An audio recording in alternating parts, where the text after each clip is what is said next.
Prince Harry and Meghan Markle were set up. Here are 3 tips on how to play matchmaker. Friends can be the best dating algorithm around, especially when you're high profile and hopping on Tinder might be too public a search. Kim Kardashian and Kanye West, who were set up by Jimmy Kimmel, just welcomed their 3rd child. Emily Blunt and John Krasinski, set up by Anne Hathaway, frequently gush about each other in public. Prince Harry and Meghan Markle might be the biggest of big-name setups. And now, according to E! News, we know who's responsible for the match: Violet Von Westenholz, a childhood friend of Harry's. According to E! Harry had been confiding to his friends that he was having a really hard time finding the right match. That's when Von Westenholz stepped in and orchestrated an intro to Markle, whom Von Westenholz knew from her public relations work with Ralph Lauren.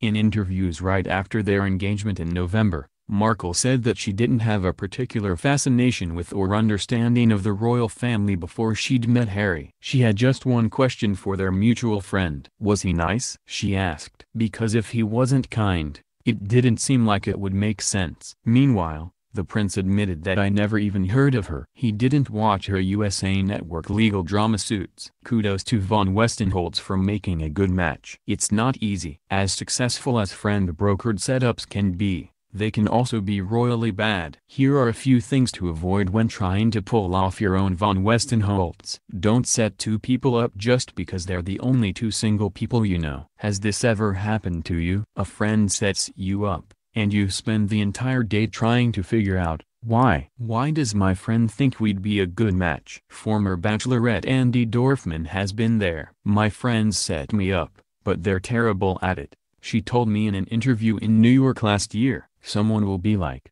oh, my friend so-and-so, you guys will be great. And I'll go on a date with him and be like, what were you thinking? And it's not that the guy is mean or bad or anything in that sense, but just not compatible, Dorfman said, adding, people that aren't single don't realize that there's no point in setting up 2 single people and wasting their time if they're not compatible whatsoever. So if you, dear meddling friend, can't think of at least one reason, a common interest or similar outlook on life, 2 people might enjoy each other's company, do not attempt to set up. Maybe they both love puns. Or maybe they're both incredibly adventurous and spontaneous. Before attempting a setup, confirm that both people are looking for something similar. Ideally they should both be seeking the same kind of relationship or arrangement. Do not set up a friend who's looking for a wife with someone who only wants to keep things casual, as this will generally lead to disappointment.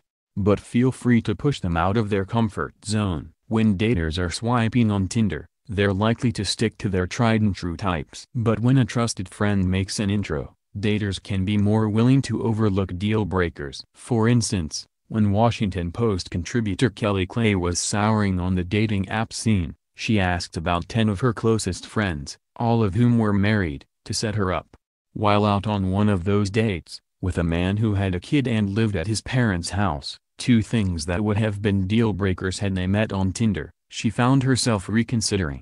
Sitting across from him drinking coffee, it's information I absorbed as part of his whole person, she wrote. I can see him struggle to explain these could be deal breaker details. But once he looked at me and realized I had no initial reaction, he told me the whole sordid story about his ex-wife. Feeling safe that he feels safe allowed me to open up about other parts of myself, such as my depression and anxiety, that I rarely tell anyone about. Being set up by a mutual friend immediately made Clay feel relaxed. It made it easy to show up as myself from the beginning of our relationship. Husband with Alzheimer's forgot he was married to his wife of 38 years. He proposed, and they married again. You say, I love you for the first time but don't hear it back. What now? To celebrate Princess Eugenie, royal engagement photos through the years.